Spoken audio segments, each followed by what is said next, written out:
ಎಲ್ರಿಗೂ ನಮಸ್ತೆ. Welcome to Samruddhi Silk House. ನಾನು ವೇರ್ ಮಾಡ್ತಕ್ಕಂಥ sari flower printed georgette sari ನೋಡಬಹುದು. ತುಂಬಾ ಚೆನ್ನಾಗಿದೆ. ಬಾರ್ಡರ್ ತುಂಬಾ ರಿಚ್ ಆಗಿ ಬಂದಿದೆ. ಪಲ್ಲು ತೋರಿಸ್ತೀನಿ ನೋಡಿ.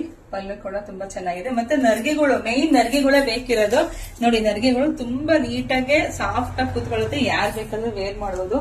ಇದೊಂದು ಸ್ಯಾರಿನ ಓಪನ್ ಮಾಡಿದೀನಿ, ತೋರಿಸ್ತೀನಿ. ಎಲ್ಲ ಕಾಂಟ್ರಾಸ್ಟ್ ಬ್ಲೌಸ್ ಮತ್ತೆ ಪಲ್ಲುನೇ ಬಂದಿರೋದು ನೋಡಿ. ಈ ತರ ತುಂಬಾ ಚೆನ್ನಾಗಿದೆ. ಆಫೀಸ್ ವೇರ್ಗಂತೂ ತುಂಬಾ ಸೂಟಬಲ್ ಆಗಿ, ಎಲ್ಲರಿಗೂ ತುಂಬಾ ಸೂಟಬಲ್ ಆಗಿ ಚೆನ್ನಾಗಿರುತ್ತೆ ನೋಡಿ. ಸ್ಯಾರಿ ಪೂರ್ತಿ ನೀಟಾಗಿ ಬಂದಿರುತ್ತೆ. ಬ್ಲೌಸ್ ಈ ರೀತಿಯಾಗಿ ಬಂದಿರುತ್ತೆ. ಸೊ ಅದು ಕಲರ್ಸ್ ಇದೆ, ತೋರಿಸ್ತಾ ಹೋಗ್ತೀನಿ. ಯಾರಿಗೆ ಯಾವ ಕಲರ್ ಬೇಕೋ ಬೇಗ ಸ್ಕ್ರೀನ್ ಶಾಟ್ ತೆಗೆದು ವಾಟ್ಸ್ಆಪ್ ಇಂದ ಬುಕಿಂಗ್ ಮಾಡ್ಕೊಳ್ಳಿ. ಆನ್ಲೈನ್ ಪೇಮೆಂಟ್ ಇರುತ್ತೆ, ಕ್ಯಾಶ್ ಆನ್ ಡೆಲಿವರಿ ಇರೋದಿಲ್ಲ. ಇದು ರೈಟ್ ಹೇಳ್ತಿದ್ರೆ ರೈಟೇ ಹೇಳಿಲ್ಲ ಅಂತ. ಇದು ಹೊರಗಡೆ ಎಲ್ಲ ತುಂಬಾ ಕಾಸ್ಟ್ಲಿ ರೈಟ್ ಇರುತ್ತೆ, ನಿಮಗೆ ಗೊತ್ತಿರುತ್ತೆ. ಸೊ ನಮ್ಮ ಹತ್ರ ಬರೀ